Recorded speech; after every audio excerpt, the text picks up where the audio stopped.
go over. Fuck that, dude. Fuck. Take a left here. Take a left. Throw that shit out the window. Fuck, man. Fuck. Is that a K9 unit? Fuck me, man. Please pull over. Oh, the bitch. Pull over, man. Pull over, Kevin. Fuck. God damn it, Kevin. Hey everybody, this is Ame Bumpkin and you're listening to the Slieone Show. Hey boss, you're not wrong. The guy is now from rock and roll. Yes, there's back to the soul. Hardly people with a home. But listen to the radio. It's time for the Punk Rock Show. Stop sucking cold. It's time for what you know.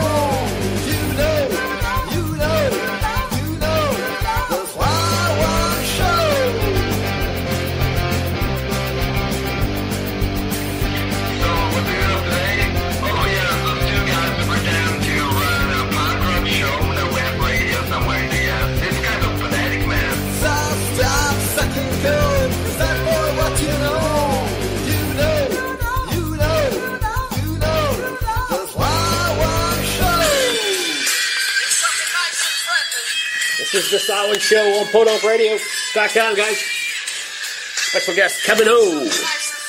I'm Slieone. I'm here with Heather. What's everyone doing today?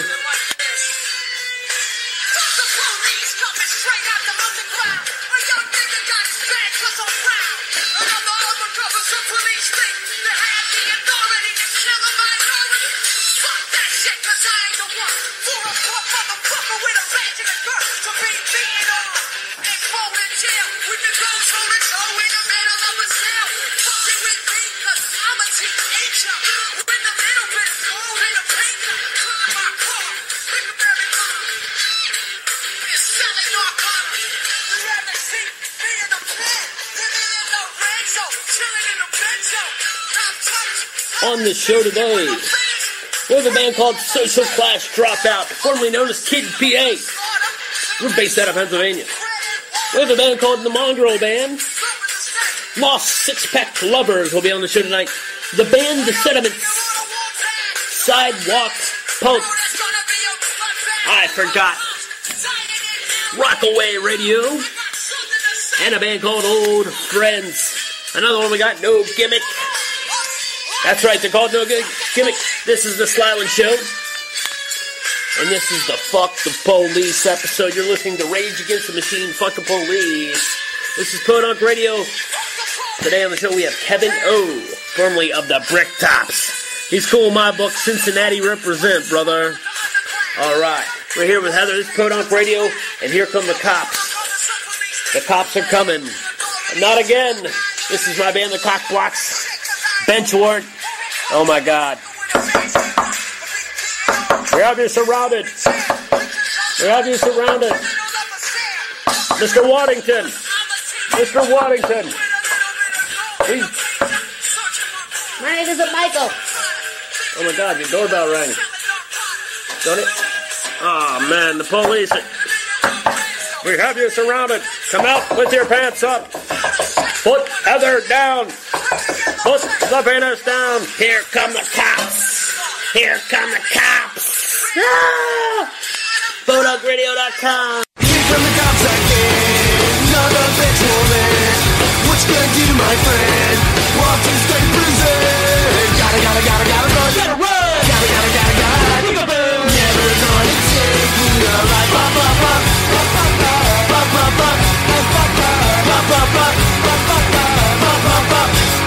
Back in the cell again with another hooligan.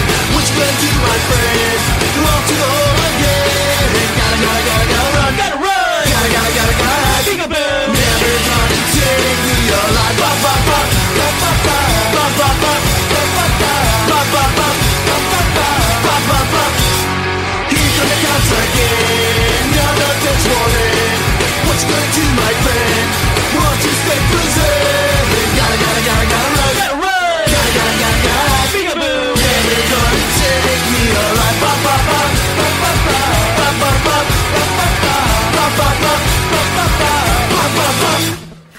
ladies and gentlemen, I have a Ladies first. and gentlemen, We all boys had our and girls. first kiss, our first lay, our first cup of coffee, our first shot of heroin. Well, some people have had their first shot of heroin. Drugs are bad. Just say no to drugs, man. We are a drug-free workplace here at the Slieone Show. But I do solicit So anyway, pussy. we all have our firsts, and we're about to have our first here on podunkradio.com. Podunk. We have a new band based out of Central Pennsylvania. They're not new. They got a They're new not new. name. They used to be called Gimmick PA. They're now called Social Class Dropout. Okay, Yeah. Social Class Dropout are a punk band. Our Dropout. band members are Tommy, Steve, and Don. Tommy plays bass and vocals. Steve is on drums and vox, and Don is on guitar and vox. Class They're based out of Harrisburg, Dropout. Pennsylvania. Mother. Fucker. I'm going to tell you a thing or two, man. I have known Tommy for quite a bit of years. I'm not going to say we were like friends. I'm going to say we are acquaintances that used to be friends. And there's nothing wrong with that. Tommy is a stand-up dude, man. I have nothing bad to say about the man. If you haven't seen Social Class Dropout / Kid PA, you need to. Okay? This band is out. They're busy. I'm going to tell you a little bit more about them after the song. We're going to play a song off their EP, and this EP's out now. It's called Okay, You Can Leave Now. It's out right now, guys. You can check that out at kidpa.bandcamp.com. Get your copy today. We're about to hear a song off of that. It's called Catatonic. Let's turn up Social Class Dropout. Catatonic. This is the Slieone Show. Turn it up. Turn it up, dude.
Slieone Show, and that was Social Class Dropout. Wow. Let me tell you, man. Wow.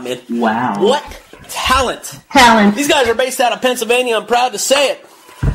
Now, if you guys are confused between Kid PA, Social Class Dropout, Don't spray it. let's stop the confusion now, dudes. Okay? Kid PA is their former name. They got an EP out under that name. It's called Okay, You Can Leave Now. It's out now. You can get that at kidpa.bandcamp.com. You can keyword Kid PA or Tommy Cooper. Or better yet, I would go to their new, an extreme radical new name. It's called Social Class Dropout.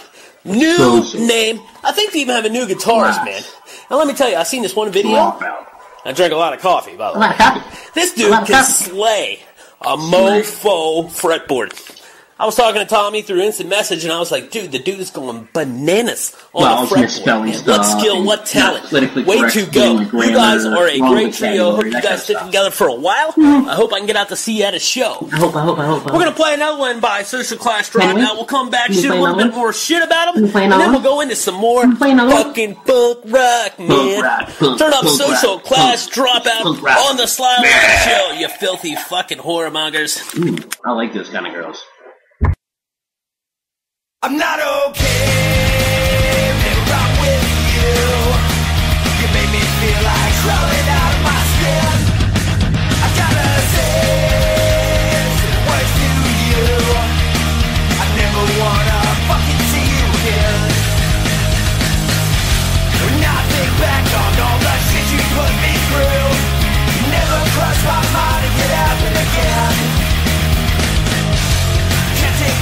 said whenever someone talks about you, puts me right back in that place again.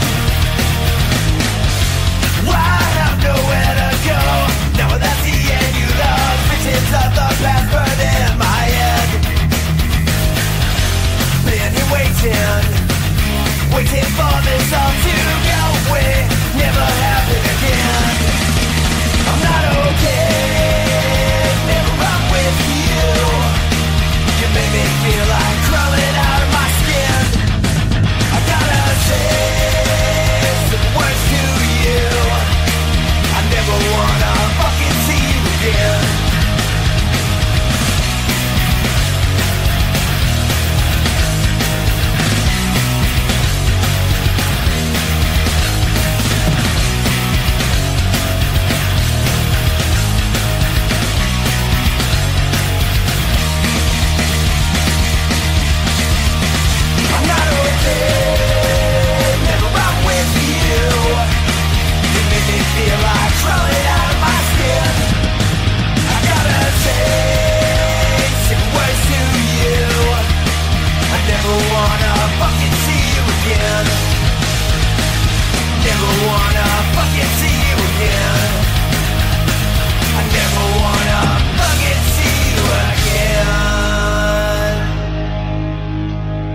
Come out with your hands up, motherfucker!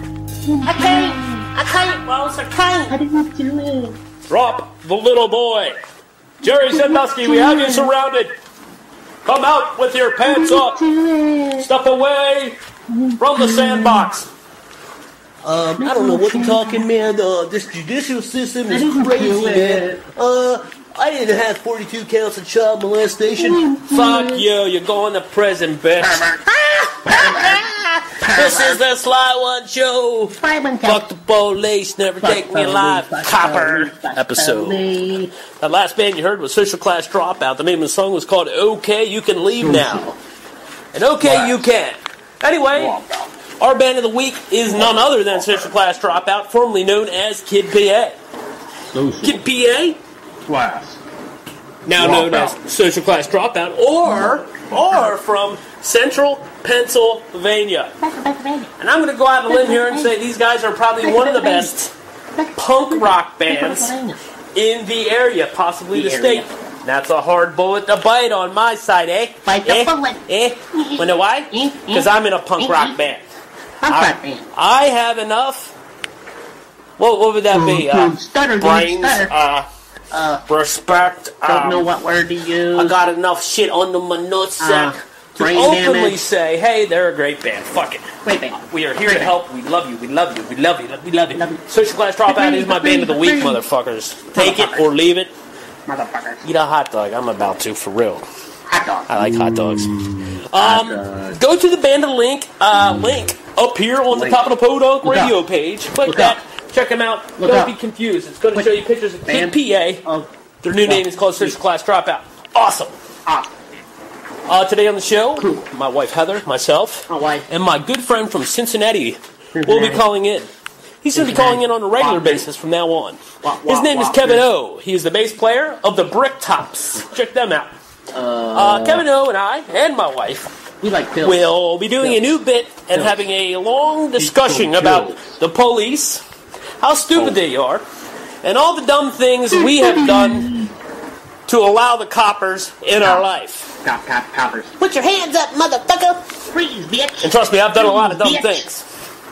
I dare you to move, motherfucker. It's going to be funny. You need to tune in. It's going to make you wet and tear up. It's going to make you... Your mom's going to think you're having a convulsion. You're going to be like, I can't believe it. Anyway, this is Podunk Radio, the Sly One Show. Later in the episode, we're going to have Social Class Dropout lead man. I hate that term, lead man, but it's what it is. You know, I'm the lead man of this band. He's the lead man of Social Class Dropout. None other than Tommy Cooper. Tommy Cooper is from Pennsylvania, Central Pennsylvania to be exact. Check out his band, Social Class Dropout. We're going to talk, get him on the phone, do a little interview, shoot the shit, and he's going to tell us what's happening with that band, and where they stand, and where you can see them. And if you're not going to see them, you're going to hear them. That on QVC. All right. This is PodUnkRadio.com. Let's get back into the music. What should I play, guys? What should you play? What should you play? I know. Pick me. No one even knows who that band Shut is. up. Fuck it. We're gonna play a little band no one knows. They're from Chicago. The name of this song is called Police Insanity. It's by a little band called Screeching Weasel. Little band. What if Ben got in Little trouble band. with the cops? Try not to hit anyone. Turn it up on Podunk Radio. Smack a bitch!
Don't ever let me catch you in another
is the Slieone Show we're talking here.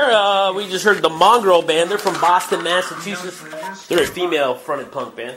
They are. Yeah. We heard Sidewalk Punk. They're not from the United States. I don't even want to talk about them because I don't know how to speak your band names. It's like blah, blah, blah, blah, blah, blah, blah. But your fucking music is awesome. Sidewalk Punk. I'm a couch punk. I'm a dildo punk. So anyway, I'm here at home, Dillsburg, Pennsylvania. It's Sunday, and we are watching Space Jump live. Space Jump live on the Discovery Channel. This You is and not me, Channel, baby, right? ain't nothing but mammals. Let's watch the Space Jump on the Discovery Channel. So this motherfucker, if you don't Why know, do you call him a motherfucker? Why can't he be nice? he's at 125,000 fucking feet at the moment. And his face heater thing. He looks like he's in a big bubblicious bubble. Like someone blew a big bubblicious, you know, like There's chewing a up. little man trapped There's a inside. little man trapped. What is that noise I keep hearing? I think it's on the TV. It's the Space Jump. Right over here is Heather. I'm Justin.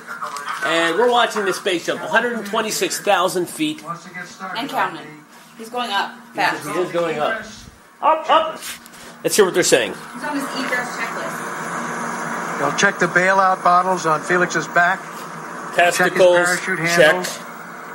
They'll make a little test, close okay, we're off good. the Faceplate heater. oxygen from the capsule and Check. try out the oxygen. Penis. Look at this guy on the left of the screen. He's got a little turkey gobbler neck thing going on. Pressure suit. You'll slide back and forth. Live Space Jump. We are at Built like a- 127,000 feet. Blue's still going up. And he's been floating up there for 2 hours Now, and 16 minutes. I understand everyone wants to break a record and have their name stamped in time forever. You want to have your name stamped in time forever. I get it. He is in this capsule where he's going to open the door of this capsule and he's going to jump. He's going to fall what looks like to be more than 130,000 Looks feet. like his bubble is getting like tighter. Yeah, that bubble's going to pop. So they do it So halfway to make when sure he that jumps, and then they he's dump the trying rest of to break the speed barrier. He's trying to reach sonic speeds. So Because now he'll be let's say that parachute don't open. What's going to fucking happen? Is it like going to be like the end of Dinosaurs? He's going to hit so fucking hard, boom! Fucking dust and fucking shit's going to cover, the atmosphere, and we're all going to die. We're gonna feel the I mean, this motherfucker's going to be moving. You think he would burn up? He's not like out of. This is the Slieone Show. Let's go into a song. Let's go into a band called RockAway Radio. This is the Slieone Show. Turn up RockAway Radio. We'll be back with more info on the Space Jump after this song, niggas.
the Slieone Show. We're back. We're at the Space Jump. We heard RockAway Radio. That's Ramones tribute band. And we heard California Sun. I'm gonna shake. Look, he's out in the hot California sun. Heather is a complete cunt when she thinks she's the boss. Watch. Are you a complete cunt? Now answer the public. Fuck you. Uh-oh. I just got hit. Slide the seat forward. Nope. And she slammed the door. You're gonna miss the space jump. She did not appreciate that word. Yeah, unfasten the seatbelt. This is the Slieone Show. Item 29, Felix, release the seatbelt. We're at 127,000 feet. Sounds like he's beating up right now. Get it in, dude. Get it in. Okay, slide forward into the rest position. So slide forward, homie. Skeet forward, dude, like your dog wiping your ass on the carpet. Skeet, skeet, skeet, skeet. Go a little bit further forward so we can check your shoe. Yeah, let's see your shoes. Are they Nikes? Wow, this is pretty cool. Now this guy's sitting Your on this shoes capsule. okay, Felix. I say it again. Item 31. Your shoes Heather, this almost looks is fake. checked. Your parachutes are not deployed. Item 32. Verify cutaway knife handle strap is attached. And knife in proper position. This almost looks fake Say to Roger me. if it's so. Look at that. Roger.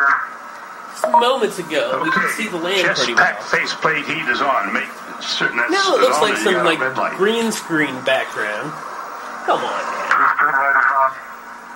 We're live at the Okay, Space Jump, here we go. Item 128,000 feet here on the Slieone Disconnect Show on chest pack Punk umbilical. Radio. Look, the space capsule says Zenith. It's a fucking TV, dude.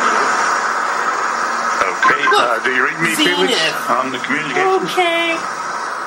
I think you should do like the guys from the Olympics. Do like a double hammy swan dive. Felix, give me a short count. There's a fucking Red Bull going on. Okay. Okay, we're about to go. Slieone Radio about to visually see the space jump, and I'm going to give you my mouth wordage. I'm going to give you vocalization of the audio of this jump. Give me a thumbs up if they're disconnected. They're still connected. Give me a thumbs up, dude. Felix, disconnect the oxygen hose.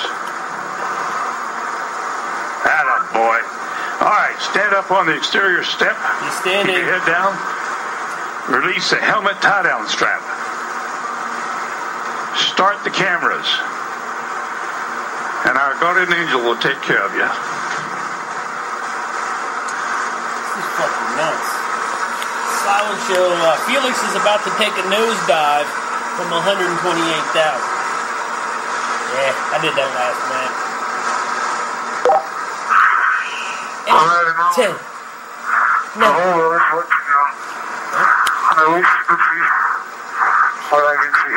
Sounds like some people are growing up in Perry County.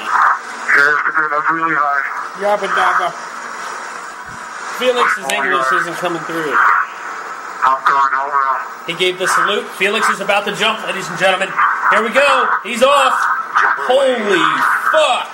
Woo! Look at that shit. Wow, he's fucking going. Go, go, go, go, go. Free fall. He's at 13 seconds. 14 seconds. He is falling fucking fast. Dude, that's gotta suck. 453 miles an hour. Holy shit. Speed factor 46. Holy fuck. Listen to him breathe. I think he's getting one in. 50 miles per hour. Oh, get it, Felix. Get it, Felix. 700 miles an hour. Was it 720 miles an hour? Speed 725. He's been dropping for 46 seconds, 47, 40. He's free falling. Oh my god, he's spinning. Uh-oh, you should see the people at Mission Control. They're just like, fuck. Dee-dee-dee-dee. Okay, we're back to Felix. Feet fall. Oh, Speed he's just spinning. 29 and He's decelerating. just spinning. Go, Felix, go. Slieone Show watching Felix spin around like a... I don't know, man. I don't even know what to call that. That poor man's probably dead. That poor man. showing Felix in a stable descent. They're cheering for some reason. I guess he's doing something to confirm he's alive. Way to go, Felix. Well, that's very, very reassuring what we've seen there. Explain that to us. High speed drop, and now you can see from the little dot, there's the applause. Felix, you calling me? He said something.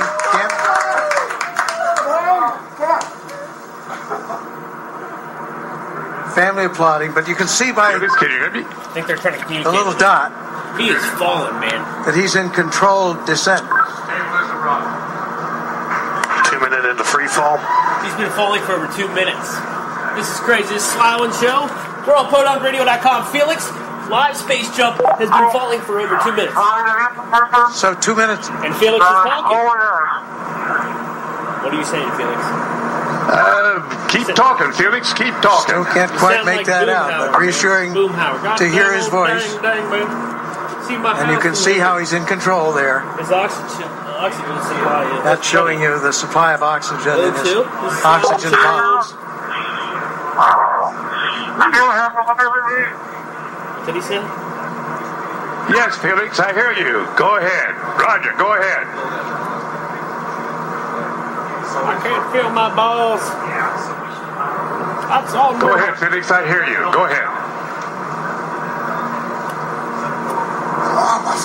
His mother, his family. I have been following speed for a long time. Sounds like I have to pass out. For no reason. No idea what he's saying. I've had to pee for a long time. Let's be small speed now. How many feet he's at, I think. This is crazy. Felix is still dropping. It's been really stable. 3.5 minutes. 3.5 minutes. It's crazy. He's been dropping for that long. How far up is he now? I don't know. This is fucking nuts. Record. And I apologize for a lot of the dead air here on the Sonic Show, but I think this is going to be a historical event, and we might as well document it here on Podunk Radio. This is a live space jump. Felix is dropping. Mission Control is talking to him, and he seems to be okay. He's jumping. He's falling. So you can understand that. He said his visor was fogging up, but he's getting to warmer altitudes. He's been falling, man. How can you survive? No, his parachute's open. There's the chute. There's the chute. The chute is open. Okay. How far up is he with the chute now? Because he's still got to be going pretty damn fast.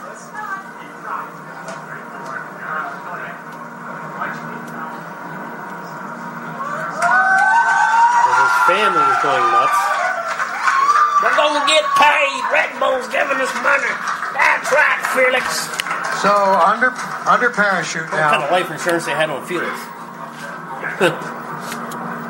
You know, probably $2 million. And Red Bull gives you $1 million for wearing the thing on your helmet. Could have done it better myself. Okay, you're like 90, dude. There's from the helicopter now. You can actually see him now from Earth. Out of the north. Anyone in Arizona should look out your window. Floating Mike Todd safely- on this frequency. Give Mike Floating Todd a safely call. down to Over. Earth. Way to go, Felix. We are watching and giving you audio of the live space jump. There's He came out of Ame Arizona. Bumpkin. It's the winds out of the north, 5 to 10. Give Mike Elated. Todd a call. Tears on of this joy frequency. Over. from Mission Control. Mission Control, Houston. Houston, we have a now. problem. Approaches the ground. Houston, we have a problem. This is live space jump. Felix is about to hit the ground. Ladies and gentlemen, this has been pretty good. So we're Good for you, Felix. We're now at 6,000 feet. They're at 6,000 feet, man. That is crazy. This is Mission Control. Felix's current altitude under the chute is 6,600 feet. 6,600 feet up yet, and his parachute is working. Highest jump. He has broke the record. There he is. There's a closer shot from the helicopter. Wow, that's pretty good. The wind's out of the north, 5 to 10. Beautiful shot. Facing that big tower. Anyone can hear? I'm facing that big tower. What's he saying? The wind's out of the east. I'm sorry I didn't get to it. Wind's out of the east. He's doing good.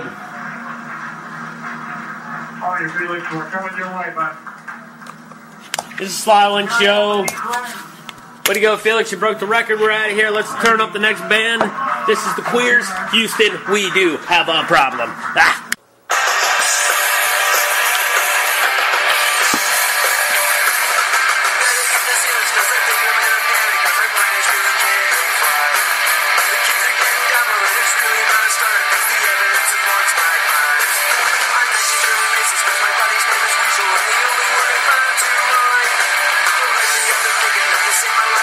Touch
And we're back. That song that you just heard was by a band called Old Friends. The song was called Tattoo My Brain. Tattoo My Brain. Now, Old Friends are just a few old friends who make music, drink beer, and steal your women. Yeah. Those fuckers.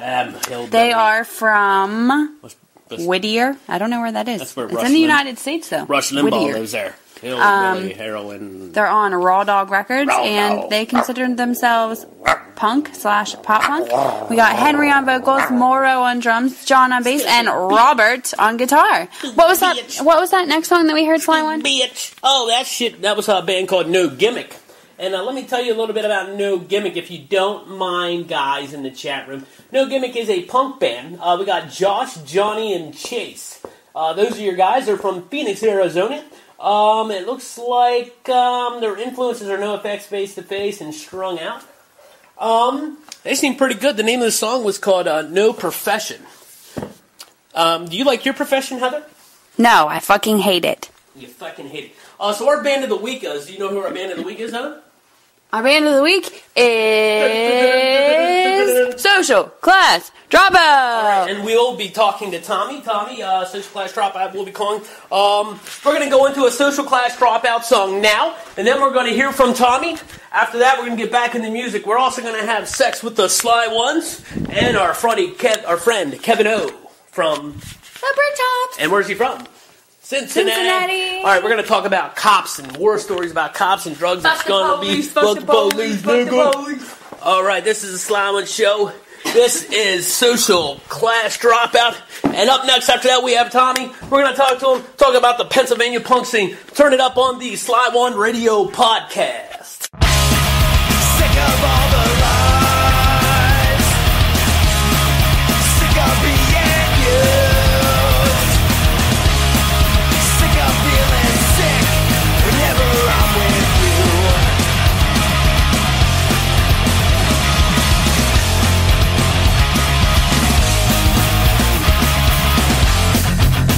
All those words you said to me, locked inside my brain for all eternity. Now you're gone and changed your mind. Well, look at me.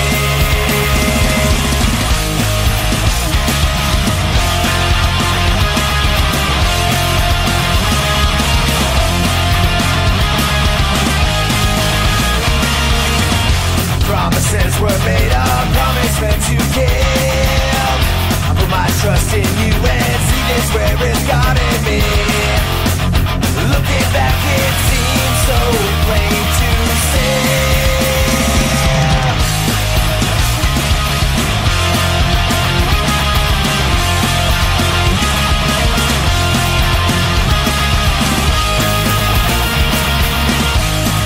Now you gotta change your mind and follow suit.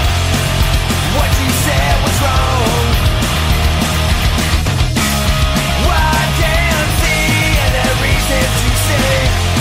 I knew it all along. Why can't I see just what you mean? Only time will tell.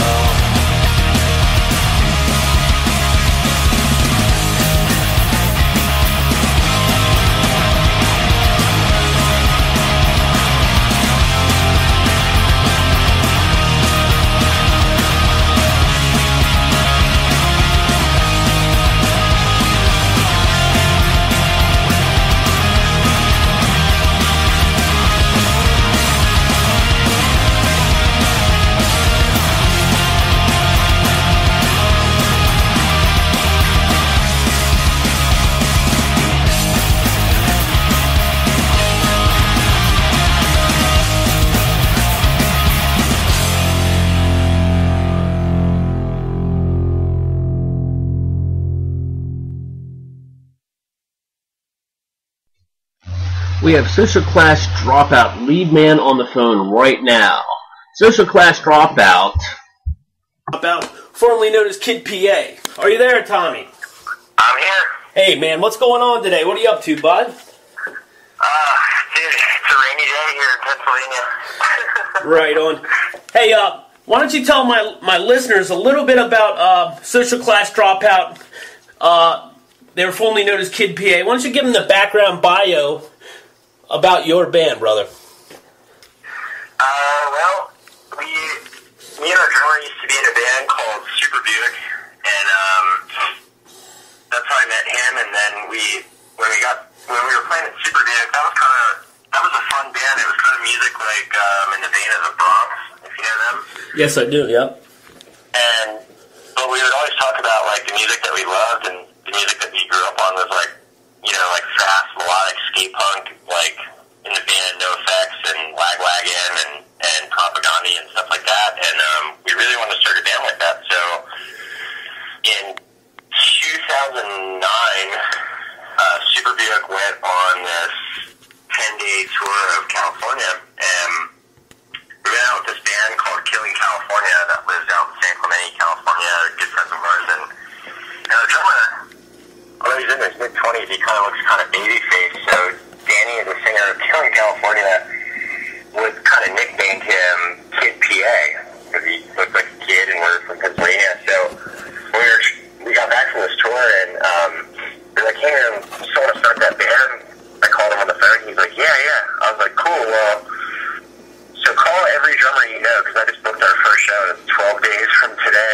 And he's like, "Holy shit!" Because he wanted to play guitar back then. So we found a guy that could play this one show with us, and we played at this thing called the 43 Music Fest, which was like this old show in this old club that's not even there anymore, but it had 3 stages and bands playing all at the same time in like these different rooms. So you could just kind of like walk around and check out bands. It was cool. And right on.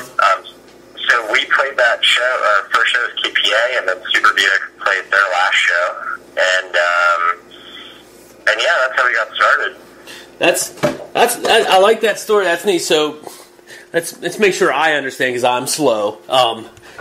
You were playing this show, and Super Buick was on the bill, and you were like, fuck it. You were going to put together a skate punk band, something, more or less from your roots, something you liked, and you guys played the same bill, and from that day, Kid PA / Social Class Dropout was born. Yeah, pretty much. Super Buick was already booked to play that show, and I got a call at the last minute because we had been talking about putting this band together, and I sort of like put the word out, telling people that I was going to put it together, and I had a bunch of songs written already, and we got a call and said, "Hey, are you guys ready to play? We have like a last minute thing. It's probably only be for like 20 minutes." I was like, "Perfect," because we have 15 minutes worth of songs.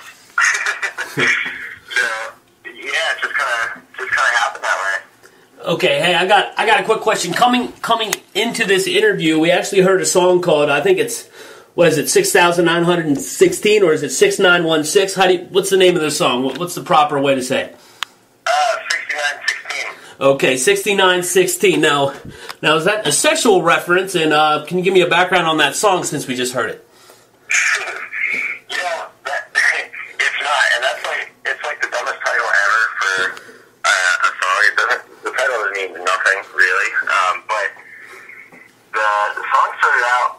It was a song that I wrote years ago about being pissed off at a drummer that I was playing in a band with at the time.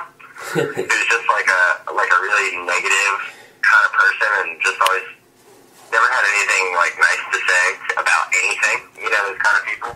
Yeah, absolutely. It kind of started, like, I had one verse of the song, and it started out like that, and then, like, later, we started this band, and I was like, I wonder if I could do anything with that song, and then just ended up writing this other verse, and, yeah, it just became, like, it became a fun song. It's kind of like a darker sort of song for us, but it's fun. Are you still there? Yeah, I'm here. I thought I lost you. Okay, yeah. And so far on the show, Tommy, I'm just going to... I don't know if you looked at the event or not.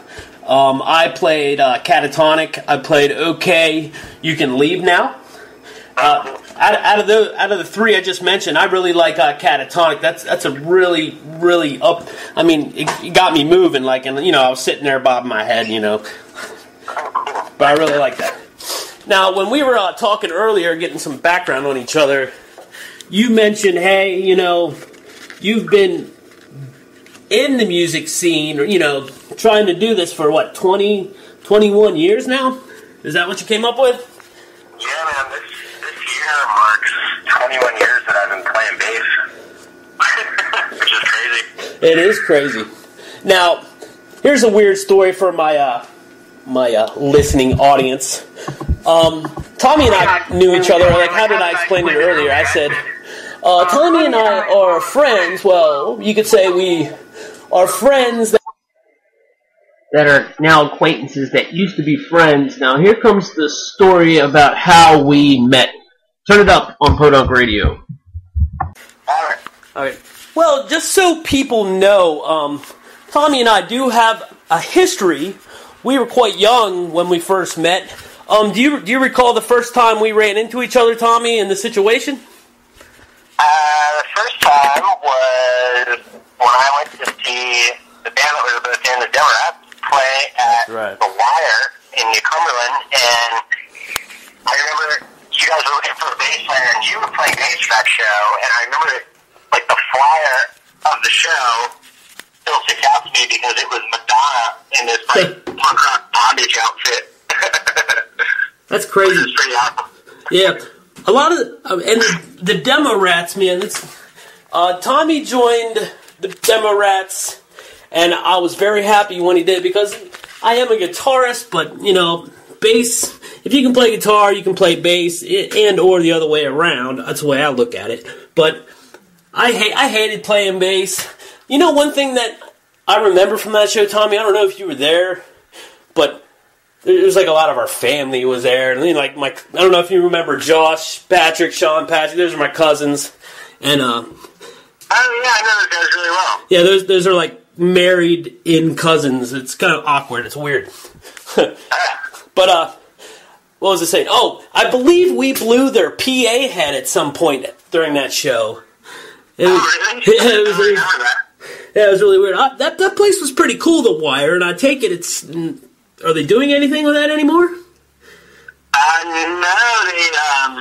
the guy that owned it sold it a few years back, I think in 2004, but man, I saw a lot of great bands there. I saw At the Drive-In play there. Yeah. I saw thing like Tease play there. A band from Canada called Monine played there.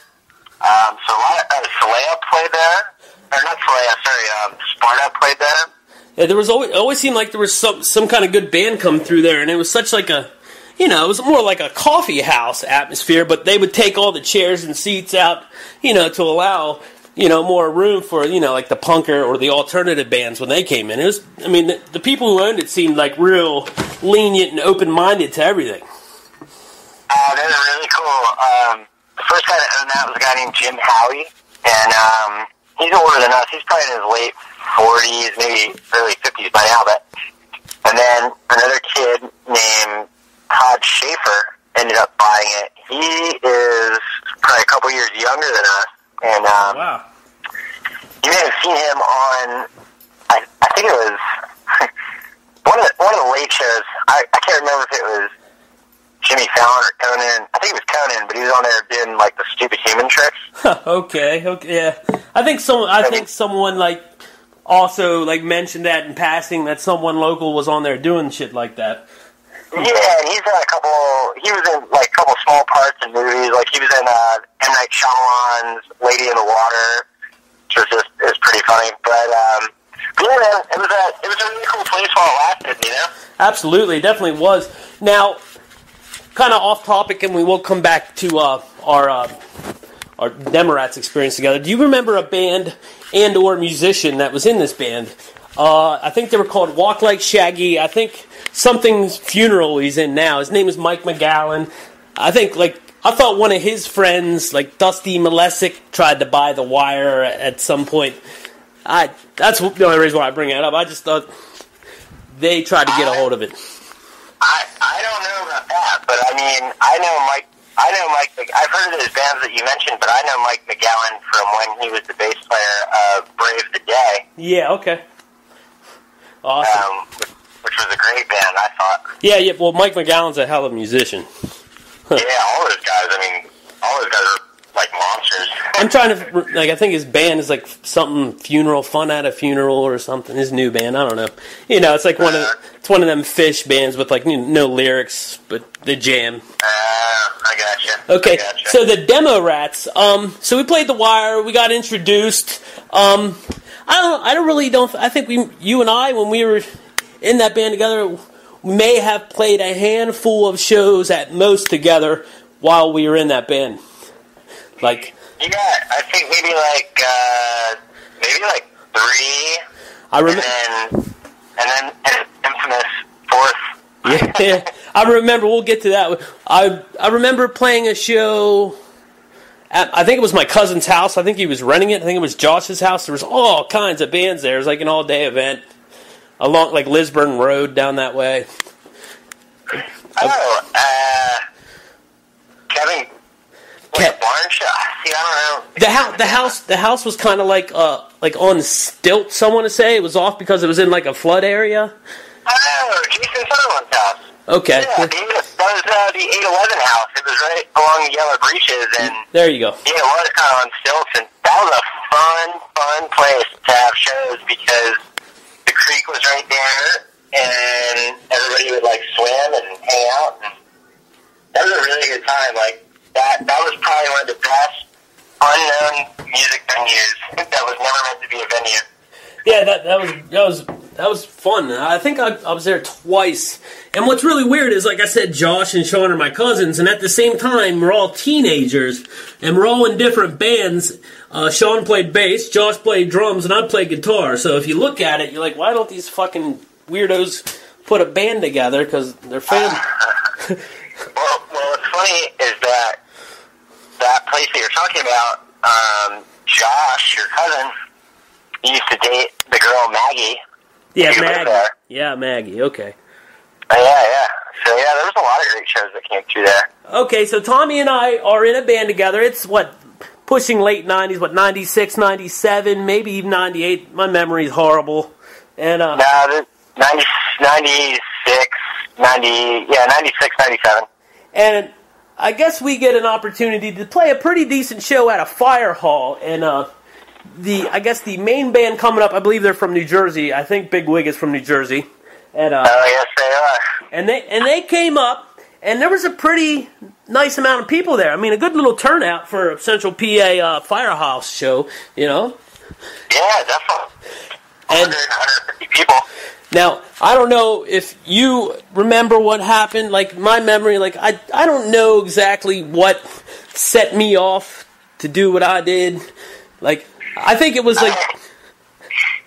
I think that for whatever reason, you and Aaron hadn't been getting along, and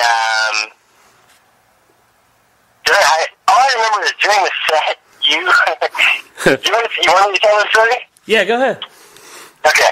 All I remember is that during the set, you walked over to Aaron, took your middle finger and like backhanded him on the forehead with it, and like a couple seconds go by, and all of a sudden Aaron just fucking leaps up from the drum set mid-song and punches you in the face. And I was like, what just happened? Yeah, that was the nuttiest.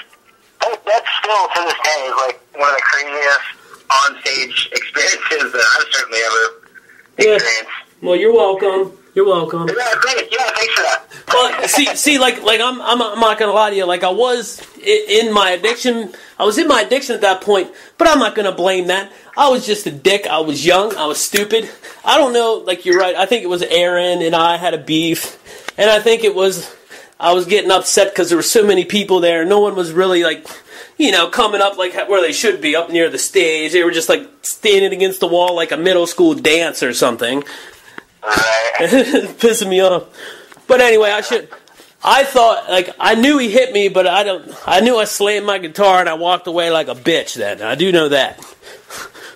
Yeah, it's weird, man. It's, when you're a kid, everything's so, like, emotional and that's part of what's great about being a kid, though, too, is like that, that crazy emotion and that passion is what drives a lot of, like, great creative endeavors. And, it was what it was.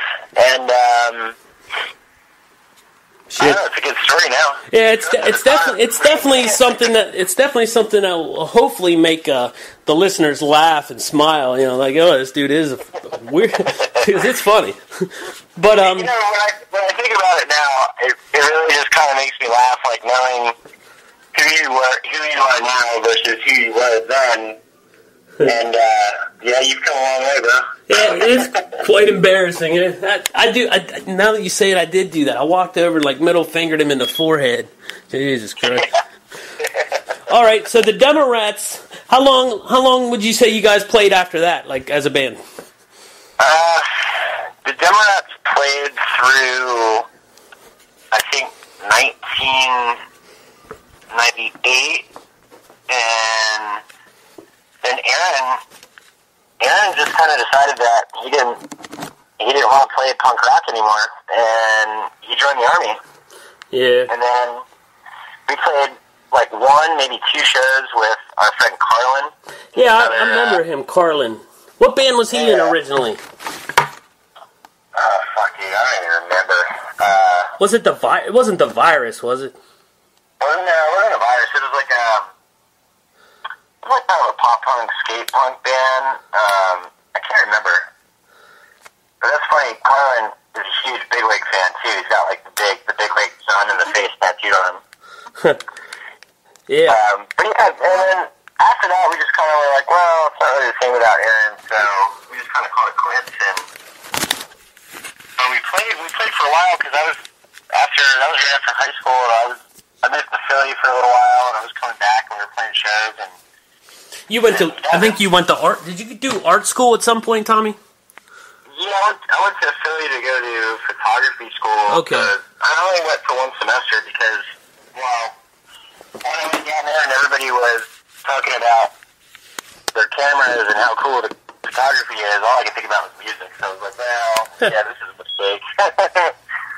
Yeah, that happened. So, yeah, then I came back, and then when recently, probably a year or two ago, probably 2 years at this point almost, but a good buddy of ours, Justin Heisey, passed away, and we had a big benefit show for him, and he really loved the Demorats, and I don't even know if he ever got to see the Demorats, but he had a CD, and he loved the music, so after he passed away, Felice and I kind of got together, and our buddy Brian Cartwright filled in on drums, and we had a Demorat show. I thought I did see some kind of reunion. I didn't know if it was like another Demorat band, because there isn't a band called the Demorats from Florida. And oh, really? Yeah. Okay. So that's. But like, yeah, man, I always wondered. Like I told you before, I tried to do the I'm sorries and do the thing you're supposed to do when you go through your 12 steps with drug and alcohol addiction. Say you're sorry to people for all the shit you did, and I won't put the name out there. Like I said, I tried. He's a little bullheaded. And he has the right to be, so, well.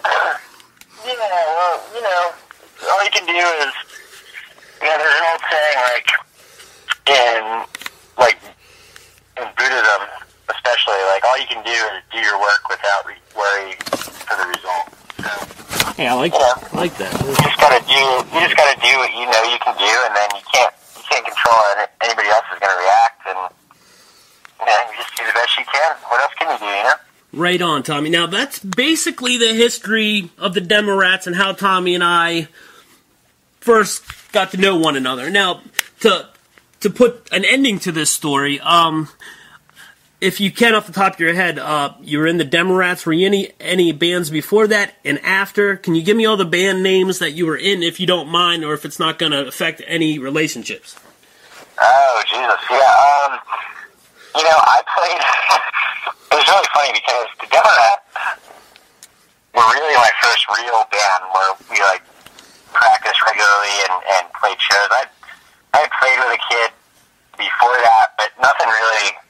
I never really played out. The Demorats my first band, and then while I was still in that band, when we used to work at A to Z Video, there was a woman that worked there whose husband, and they were all in their mid 30s to early 40s at the time, played in this classic and southern rock cover band. Right. So me and this other kid that I went to high school with, like 18 or 19, and he was like 17.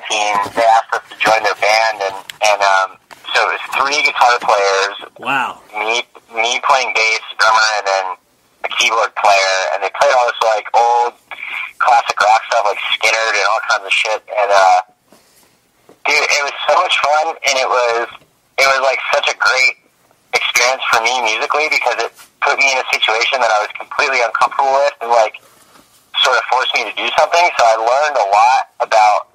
I actually learned a ton about rhythm and melody from playing in that band. You know, because those guys were so good players. That's probably something that would. That's probably something that would help me out a lot. I'm, I'm an average guitarist. I admit it, but something like that would probably help me. Yeah. Yeah, it was really cool because it was just it's just one of those things that like made you a better player because you had to be, or else you couldn't do it. But so then after that, those guys were a cover band, and that was fun. But I didn't want to do that, ultimately forever. So right on. I played with my buddies in the commercials for a little while. Those guys were always fun. Yeah, I did that for a couple months and got like my first kind of experience of touring with them because they were traveling a lot at the time, and like we went up and played like New York State and Connecticut, and fun, yeah. I think we even went down south to like West Virginia, and then I joined Running from Dharma, and did that for a while. Is that just Josiah was in that band, right? Josiah was in that band, and that was a lot of fun, like at the time, because that was like the first like serious kind of band I was in. Like we bought like a van and a trailer, and I was gonna say they toured. We were touring like up and down the East Coast, and then we put out a record, and then a small label in Japan wanted to put it out. So they put out the record over there, and then we got to go to Japan and play 5 shows. Oh, did you? Were you? I didn't know you were involved in that. That's awesome, man. Yeah, it was the greatest time I've ever had in music. Let me break in real quick. Hey, my friends, the Cobains with a K, Kobanes. They're from Chicago. They're like a Ramones core kind of band. They're not a cover band. They're just like kind of pop punk Ramone. And they got to go to Japan, and like they've been touring a lot lately, and man, they said Japan is just great, man. He said they were like rock stars there. They treated them so good. Oh, let me tell you, the Japanese people do not do anything half-assed. They are amazing. Like, we were there, and that's really what it was. Like, in the States, like, no one gave a fuck about us, really, but when we went there, you would have thought, like, Cheap Trick was coming through, dude. Like, they paid for us to fly over there, and we went there with a band called Sensefield, who, at the time, their singer used to, let's see, Sensefield was like kind of a bigger band, and at the time they had a good push behind them. They were touring a lot, and they were doing late shows like Conan and Jay Leno. Well, they decided to break up, so the way that this all came about was we had this tour for Japan set up, but Sensefield didn't have a drummer. So before we left for Japan, we went on tour with a band called Slieone, which was Sergi from Sam I Am, and Garrett from Texas is the Reason, and Scott McPherson, who was the original drummer for Sensefield, and then played with Elliott Smith up until the time Elliott Smith committed suicide, and then now is the drummer for Beck. Oh, no shit. So, okay. That's awesome, dude. Yeah. So when we were on tour, like, McPherson didn't really know if he wanted to, like, do the Sensefield thing, and I was kind of in his ear, like, the whole time. I was like, dude, you gotta do it. It's gonna be so much fun. So once we got back from that Slieone tour, like, lo and behold, all of a sudden, Scott McPherson is playing with them in Japan. So we all went to Japan and just had the most amazing time there. I mean, the Japanese people were amazing. They're so hungry for music, and that's awesome, man. You're probably now the 4th or 5th person that actually sat down and listened to stories from Japan. Like, that's great. Like, I've never heard one bad thing about it. It was fantastic, man, and it's just one of those places. It's a really special place, Japan. It's like this crazy, like, mix of old meets new, East meets West. I bet. And they were amazing to us. And it's true, like, it was almost overwhelming because you do kind of get treated like a rock star. Like, they bring you over and they pay for, like, hotels for us every night and for meals every night. And, like, people after the shows, like, want your autograph and want to take pictures with you. And, it was a great feeling. It was a lot of fun, but mostly people were just, like, really nice and really interested in the music. And then you had to come home. Which was refreshing. That sucks. And then you had to come back to Pennsylvania. Well, it was really funny because when we were in Japan, everything, even in the cities, for the most part, like, it's considered, like, pretty rude to be loud on the street. So, everybody, like, is just kind of quiet and goes about their day, and, like, you don't hear anybody yelling, you don't hear anybody, like, swearing. So, when we flew back to the States, we get off the plane and we go outside, and there's some dude on his cell phone, and this is like the first experience of America that we heard when we got back after being gone for a week. We walk out the door, and we hear this guy who's like, "I told that motherfucker, tell him I'm gonna come beat his motherfucking ass." And we just all look at each other, and we're like, "Welcome to America, boys." Oh, that's great. Oh. Could you imagine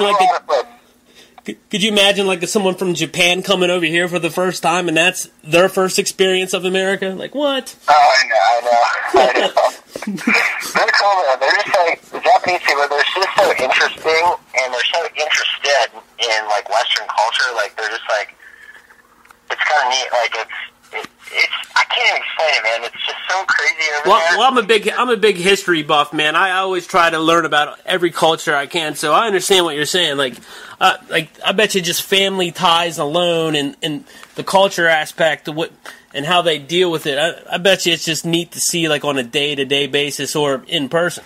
It would be great. It's really cool. And there's this cool element where when they kind of take care of each other in a way that we don't really do here. And what I mean by that is, like, here's, like, a real simple example. Like, when you go out to dinner, like, we went out to dinner a couple nights there with everybody, and it was, this whole tour was 3 bands from America and 1 band from Japan. So we all, like, spent the whole time together pretty much, and we would go out to, like, dinner every night. So we would order, like, you know how you can get, like, 20, they're not really 40s, but they're like 22-ounce beers, we would get, like, okay. There's a lot of us, so we would get, like, 4 bottles of those for the table, and they give you these, like, little glasses that look like orange juice glasses here, but, okay. So when you're there, like, it's considered almost rude or impolite to pour your own drink. So the idea is, like, if we were there drinking together, and I noticed I should be attentive enough to your needs to notice that your glass is empty, and then I should take the bottle and just pour it for you. So it was kind of nice. It was like everyone was, like, sort of watching out for one another. It was, like, really like a neat sort of social experience that you don't really get here, because everyone's kind of like assholes. Me. And it wasn't really like that there that I saw in the, and we were only there for 7 days, but still, it was like, that's something that really, still to this day, I mean, that was 8 years ago, sticks with me. That's crazy. Hey, Podunk Radio, that's basic manners. And being polite to each other is basically what it is, man. If you see someone needs a door open for it, open it. If their drink is half empty, fill it up for them. It's called pay it forward. Eventually, you will get returned that favor. Absolutely, man. You just gotta, So after running from Dharma, was there anything?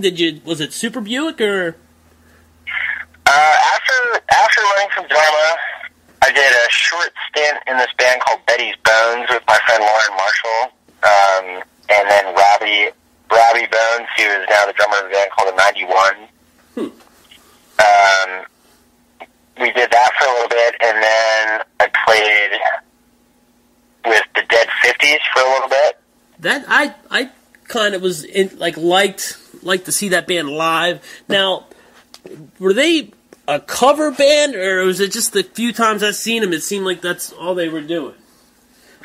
No, they were an all original band. They had I think they have either 3 or 4 full-length records. I think it's 3, and they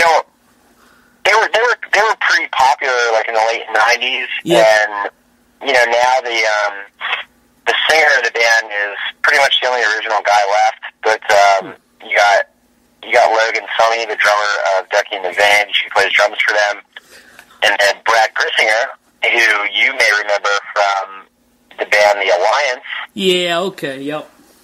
Brad Grissinger is the bass player for that band, and they hardly ever play. They play maybe like 2-3 times a year, and just around Harrisburg, and they're, they're all just kind of doing other stuff, but they still get together now and then. So I played with them for a little bit, and then after I stopped doing that, I joined Super Buick. Actually, I'm sorry. I think it was after running to Dharma, it was Dead 50s first, then Betty's Bones, and then Super Buick. Wow.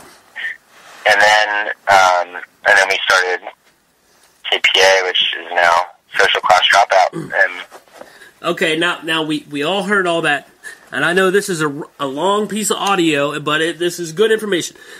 Social Class Dropout is the name of Tommy's band right now. Now, of course, I know what you're going to say to this question. You're going to be like, the band I'm in now is the one.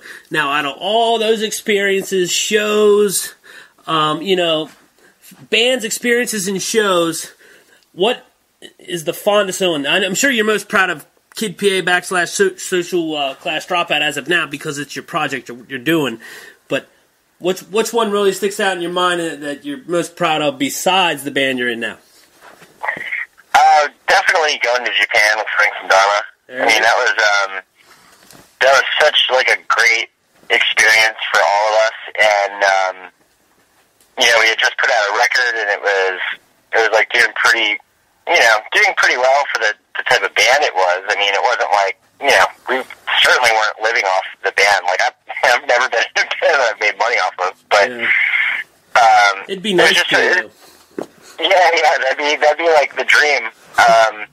But it was just one of those special moments in time that was like a bunch of stuff fell into place at the right time, and we got to go to Japan, and it's like how many bands can say they've done that? Not many that I am like personal friends with. Not many. Nope. Yeah, so it was a great experience, and I still think about it, and that's awesome, man. I hope to God I can take Social Class Dropout over to Japan, dude, because that would be the best. But as far as like memories go in bands, that one is certainly at the top. So far, but like as far as just playing in a band and just having fun playing in a band, like Social Class Dropout by far has been like the band that I've always wanted to be in, and it's sucks that I couldn't do that when I was 17, but what did you do? Yeah, well, I definitely know the style you are more fond of is like the West Coast skate punk, like you said, NoFX, Lagwagon, shit like that. Which is, they're all great musicians, man. I mean, I love West Coast, but I'm more of a Ramones, pop, punk, silly, goofy punk rock kind of guy. But man, punk is punk. Music is music. If it has a beat, it makes my feet move, I will listen to it. Yeah, absolutely. And don't get me wrong, I'm an East Coast guy. We all love the Ramones. But truthfully, like the reason that I liked a lot of the stuff coming out of the West Coast, and even the earlier stuff, like the early Bad Religion stuff, and like Red Cross and the Circle Jerks and Black Flag, and the Descendants and Pennywise, like those guys were fast. Like, I love the Ramones because they're catchy, but if you listen to the Ramones compared to like speed-wise compared to some of those other bands, they're not really fast. I know what you mean. Like, everyone's like, look how fast Johnny plays guitar. I mean, yeah, he was strumming pretty hard. I mean, fast and hard, but from that to skate punk, West Coast punk, them boys are moving. Yeah, man, that like early 80s West Coast hardcore, is like, and that's really what it is. People call bands like NoFX a pop punk band. Like, NoFX is not a pop punk band. They're a hardcore band because they play the hardcore beat, and that's, you know, hardcore has like sort of been, you know, co-opted into this disgusting mutant child of music. I give props to NoFX. You know, I kind of get upset at some of the shit he says and does, but you know, we all do stupid shit. But like, why wouldn't you try to fill the biggest venues you could to be able to feed your family and do all that? People get mad about and like, you know, start rumors and talk shit on people because of the dumbest thing. It's basically they're jealous. That's what it is. Oh, that's totally what it is. And you got to think, like, you know, if you look at a band like NoFX, I mean, here's a band that has never been played on commercial radio in the state, has never had a video on MTV, started their own record label, put out their own music, and if after 30 years of being a band, they're able to make money and support themselves and live comfortably, lots of money. You know what? All the more fucking power to them, because, as I'm sure you know, Justin, if you've done any amount of touring, like, you know, people think you're on tour and it's like a huge giant party. Like, it's not. No, you're trying to make it to the next city. You're just trying to. Yeah, and like you know, the people that sort of hide behind their computer and call these bands sellouts. I'm like, all I can think is like, none of you guys know what it takes to be in a band. I mean, if you think about it, being in a band is the most fun thing that you could do in the world, but I would also couple that with saying it's also the hardest thing that you could do in the world, because you're hemorrhaging money at every turn. You're sacrificing everything. You're away from your family, your kids, your girlfriend, your wife, whatever. Well, I put it in that same category, Tommy, as like, you have two other guys in your band.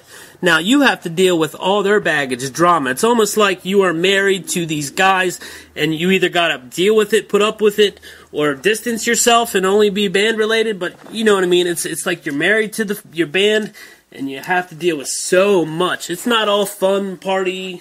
It sucks, for real, but when you're on stage, that's what it's all about and what it's for.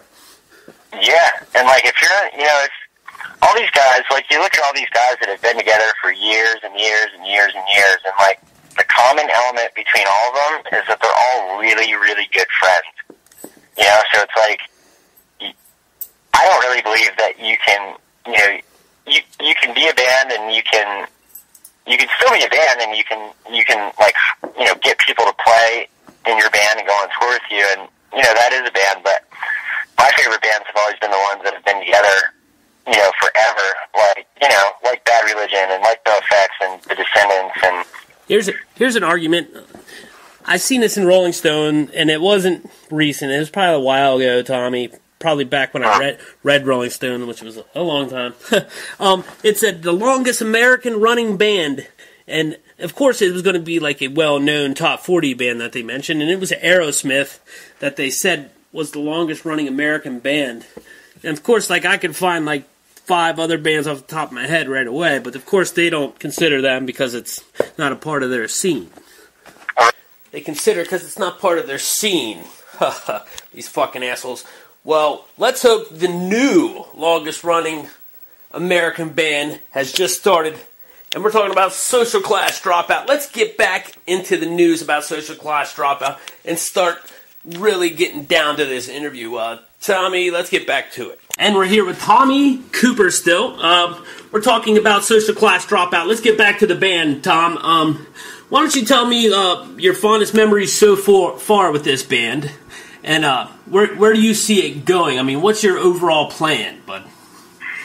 You know, this band, it's crazy that I was in my 30s when I started this band, but this has been the band that I've always wanted to be in, and it's been so much fun, like, ever since we started it. I mean, the music is a lot of fun, there's, like, a lot of energy, it's just, everybody's really positive about it, and, you know, the first, once Steve, our drummer, you know, he started off playing guitar, and we tried out all these drummers, and they just couldn't do what we needed them to do, and so finally I convinced him to play drums, and he's just like a monster behind the kit, and our first, like, solid lineup was me and him, and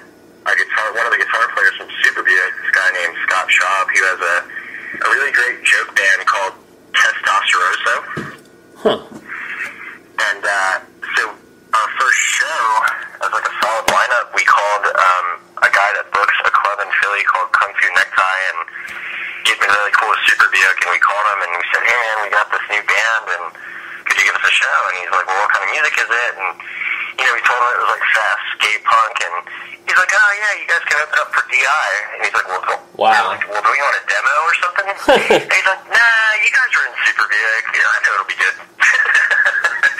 Well, right there, that had to feel good just hearing him say that, let alone.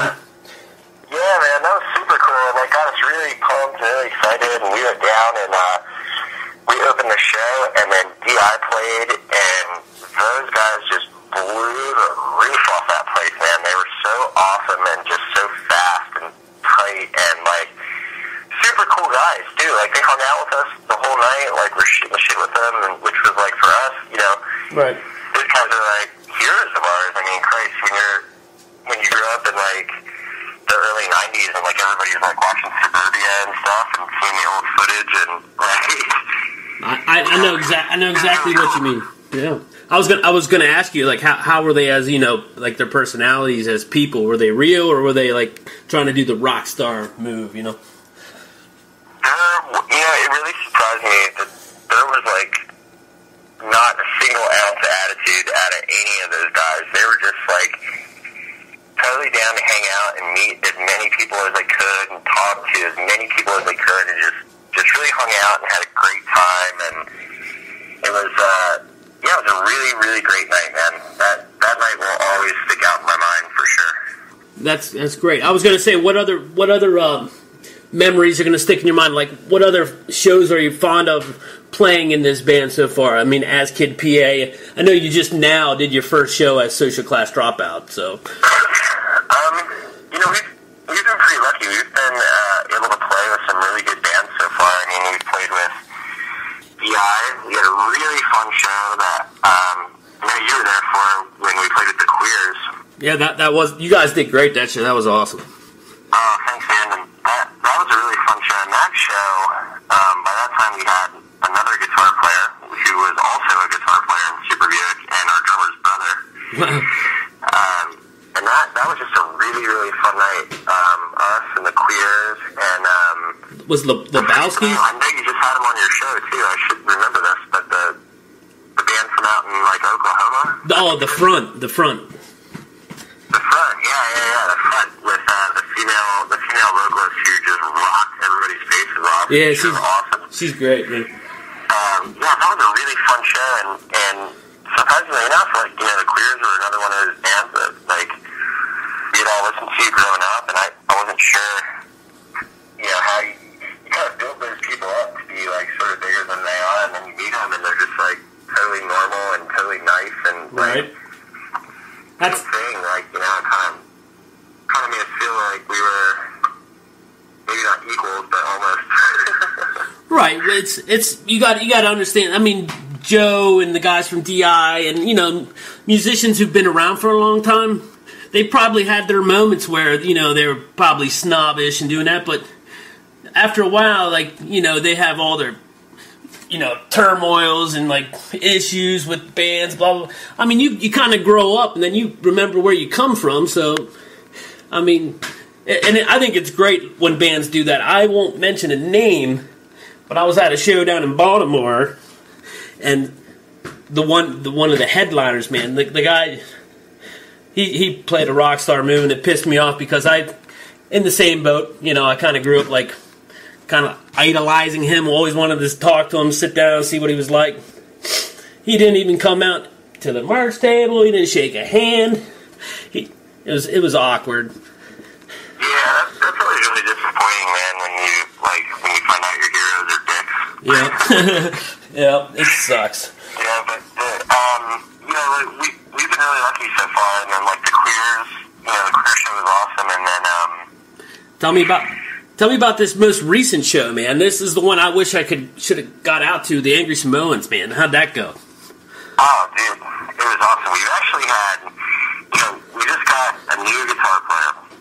Our old guitar player, he's in another band called Align, and I think he was just, like, more into doing that band. So we got this new guitar player, this guy named Don Egan, who is, like, a monster player. He's really good, and he's, like, always been in a punk rock, but he's always played in, like, metal bands. He was in a band called Fruit of the Doom, and he was also I know that band. in one of the greatest, like, tribute bands that I've ever seen. There's a band called Warrant that played all Slayer songs. And he was, like, one of the guitar players for this band, and they just, it was one of the best live bands I've ever seen in my life. It was, like, unbelievably tight, and then just, like, the playing was just out of this world, you know? So, he'd actually, you know, we've always been a three-piece band, and there was a time where we were considering, like, adding a second guitar player, and so we had him come down and try out, and it went really good, but I think everybody just wasn't feeling the vibe of the four-piece, so when our guitar player left, I called him right away, and I was like, hey, man, you want to join the band? Because he was a fan of ours. He would come to, like, all of our shows and, like, be right up front, and he knew all the words, and he was, like, sing along. And oh, man, that's great, dude. Yeah, it was super cool the way it worked out. I mean, he was just already really excited about the band, and, you know, I called him, I was like, hey, man, you want to come play guitar for us? And he's like, yeah. So he joined the band, and I was like, well, cool. So your first show is going to be in 10 days, opening up for the Angry Simones in Philly. And he's like, no pressure, right? And I'm like, no, not at all. So we had, like, he and I got together and played a little guitar, and we had one practice as a band, and then went down and opened up for the Angry Simones, and he fucking killed it, dude. Like, he was just, like, on it, you know, he didn't mess anything up, and he just added so much more. Yeah, that's what I was going to ask you quick, Tommy. Like, you know, like punk rock, you know, is kind of a basic form of music, you know, power chord, bar chord. You know, once you learn that, you can kind of throw some leads in, some riffs in. I mean, like, I'm sure he learned the basic, or probably already knew it since he was up front for most of your shows watching, and he's a musician. But you said he had 10 days, and I was watching that video. He was just going crazy on the guitar and his fretboard. I was like, wow. Well, you know, when we started the band, like, I had some songs written, and I thought, well, you know, the bands that Steve and I both always liked were bands that were not only, like, wrote good songs, but were, like, really good players and, like, really had great sense of melody and would do things like guitar solos. So, like, you know, obviously, I think anybody that would listen to our band can tell that, like, NoFX is a huge influence for us. You know, those guys are great songwriters and just monster players, but, you know, Don was such a good musician that, you know, when we wrote these songs, like, I wrote some guitar solos, and I had played guitar before, and just by myself, I'd never, like, I wrote these solos, and that's, like, when we recorded the 5-song EP, we didn't have a guitar player, so I had to record all the guitar and the bass and the vocals. Wow, you did great, man. That's great. Thanks. It was fun. It was the first time I ever did anything like that, and I wasn't sure.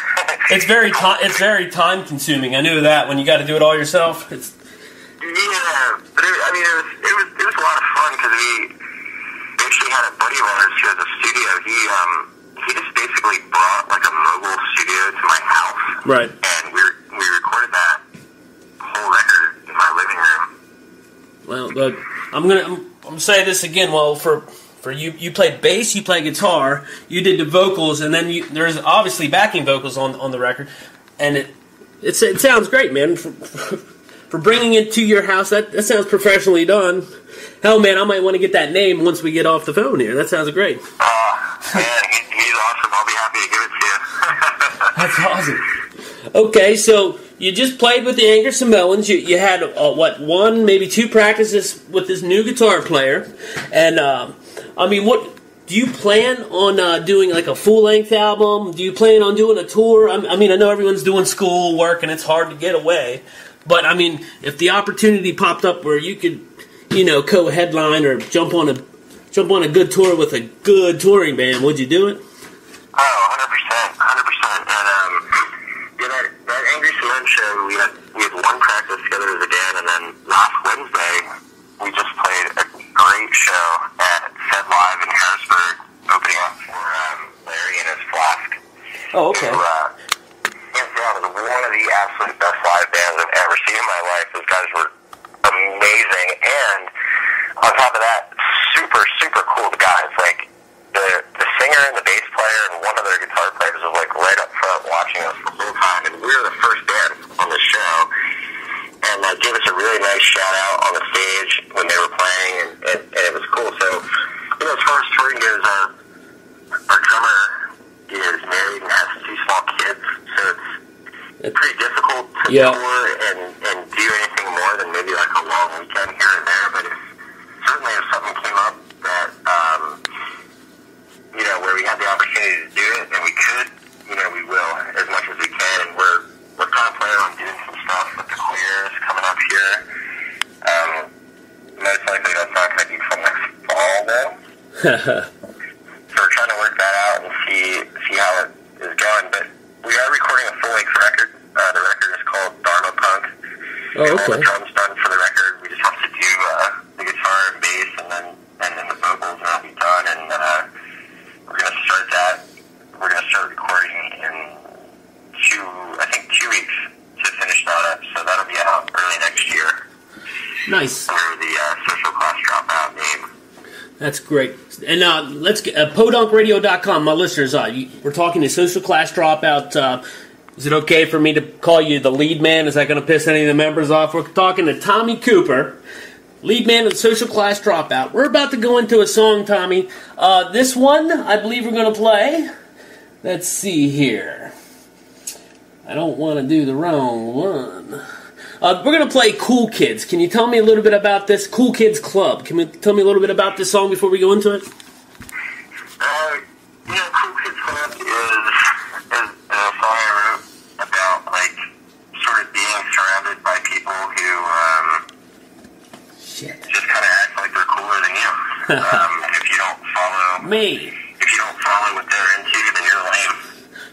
We are lame. Let's turn up Social Class Dropout. This one's called Cool Kids Club. Let's turn it up on podunkradio.com.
This is the Slieone Show. I'm Justin. We are on podunkradio.com. How's everyone doing tonight?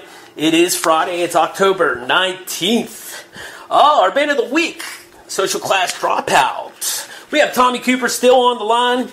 Tommy, why don't you tell the guys, since I'm sure there's a little confusion out there about, well, I thought they were Kid PA, and what's up with the Social Class Dropout? Why did they change their name, man? I mean... Yeah, well, you know, we named our band Kid PA, and then we were like, oh, that's cool, it's like short, catchy, and then we realized we hate having the name Kid in our name, number one, and when we printed t-shirts, you know, we'd wear like the t-shirt, and people would ask, like, what is Kid Pa? People would call us Kid Pa, and like, Joe Pa Kid. Yeah, no one understands the name, so like, we just always thought, like, well, you know, what would a name really say about us? And, you know, the kind of music, like, as much as I wish it was still 1994, it's just not. And there's not a lot of bands that are out there playing, like, this type of music that's, like, fast skate punk music anymore. So we just thought, like, well, you know, what's different about us? And then, you know, we're not metalcore. We're not emo. What passes for pop punk now. Right. You know, so we just decided, well, we're just a little bit older. We'll just, we're not part of that sort of social class. So one day Steve's like, I got this name, dude. What do you think? And I was like, I love it. And we had a good buddy, not even a good buddy, just a guy who really likes the band. His name is Josh Spence. He just wrote to us one day. He's like, hey, man, I'm a graphic designer. I'd like to, like, try to, like, make some logos for you guys. So he's the one that made the Social Class Dropout logo with the Molotov cocktail, and he made the other one with the Dharma Wheel rocker patch. Oh, okay, yeah. So, yeah, he just, like, did that for us for free. So, I mean, you know, we have been very lucky because our fans have been really supportive. I mean, and everybody has, like, really, like, helped us out and has just been awesome. I mean, this has been such a great time these last, like, 3 years or whatever. It's been great. I imagine like, remember when we were just talking about this, like, doesn't matter if we're playing for 2 people or we're playing for the bands and their girlfriends or we're playing for a freaking full room. It's a rush and it's exciting. I play music and do it for me to have fun, to relieve some stress. And like you said, you guys have been fortunate. I'm sure you're having a hell of a time. You know what I mean? Dude, 100%. You know, we joke around all the time. You know, at this point, you know, I'm going to be 34 years old in 2 weeks. And it's like, at this point, like, I'm a punk rock lifer. You know what I mean? Like, there's just no going back at this point. So it's like, for us to be able to play in a band at this stage of our lives and just be having, like, the greatest time ever. You know, Steve and I, we look at bands like Bad Religion and NoFX and Angry Samoans and these bands that have been together for like 30 and 30 plus years. And I always remember reading this interview with Jay Bentley, the bass player of Bad Religion, and somebody asked him, so how do you be a band for 30 years? And his answer was so great. He just was like, it's real easy. Just don't break up. Yeah, so that to me, like, really embodies, like, the spirit of everything that punk rock is about and what playing music with your friends is about. Like, it's about, like, pleasing yourself first and being happy with what you create. And if you can do that and keep the vibe positive and fun, like, there's no reason to ever stop. That's right. I mean, a lot of people bash Marky Ramone for, doing what he's doing, but if the man's having fun and it's keeping him alive and makes him happy, fuck it, man. Let him play Ramone songs and tour the world. I don't care. You know what I mean? It's not hurting me. Yeah, totally, man. I think, even bands that I don't like, I would never, like, step on anyone's toes or, like, deny them the opportunity to do something that makes them happy because, punk rock, there's a lot of like, drama. People that instantly want to say, like, what's punk and what's not punk, and I'm sure there's people that would look at our band and be like, well, that's not punk, and, whatever. Like, I don't care. Like, I don't care. I'm having such a great time. Like, everybody else can argue about what's what. I'll be up on stage playing a really fun show. Yeah, they'll have to scream while they're arguing because you're going to turn the volume up. What's that? I said they're going to have to scream while they're arguing, Tommy, because you're going to crank the volume up and give them a song. You know what I'm saying? Fuck them. That's right, dude. And I just got an ASVT out of that thing was loud. That's what I was going to ask you. Like your drummer, what kind of kits he use? And bass, what are you using these days? And your guitarist, I think he's using a Jackson. I'm not too sure.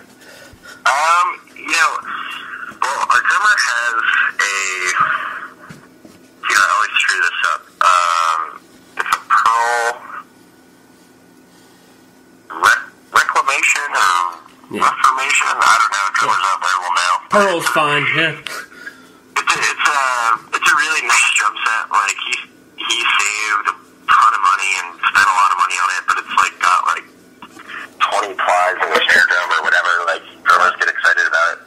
It's a really great sounding set, and my rig I'm playing, I love playing Squire basses. Oh, do you? Because they've got this like growl and this like loudness to them that some of the more expensive Fenders don't. So I'm playing a Squire Jaguar bass through an SVT Classic head and a 410 cabinet. I try to tell people all the time that just because you're paying a lot of money doesn't mean it's quality. I try to tell them, but they don't want to hear it. Yeah, I mean, you know, you got to get. There are things that, like, obviously cost a lot of money and that are good things, but for me, I'm just like, I don't think any guitar should ever cost over $500. So, like, I bought this bass for $300 and it's better than, like, almost any instrument I've ever had that was, like, way more money, you know? Right on. And it just does what I need it to do, and it's been a really great instrument. Yeah, I'm really stoked on it. And our guitar player, Don, is playing, like, this Kramer guitar.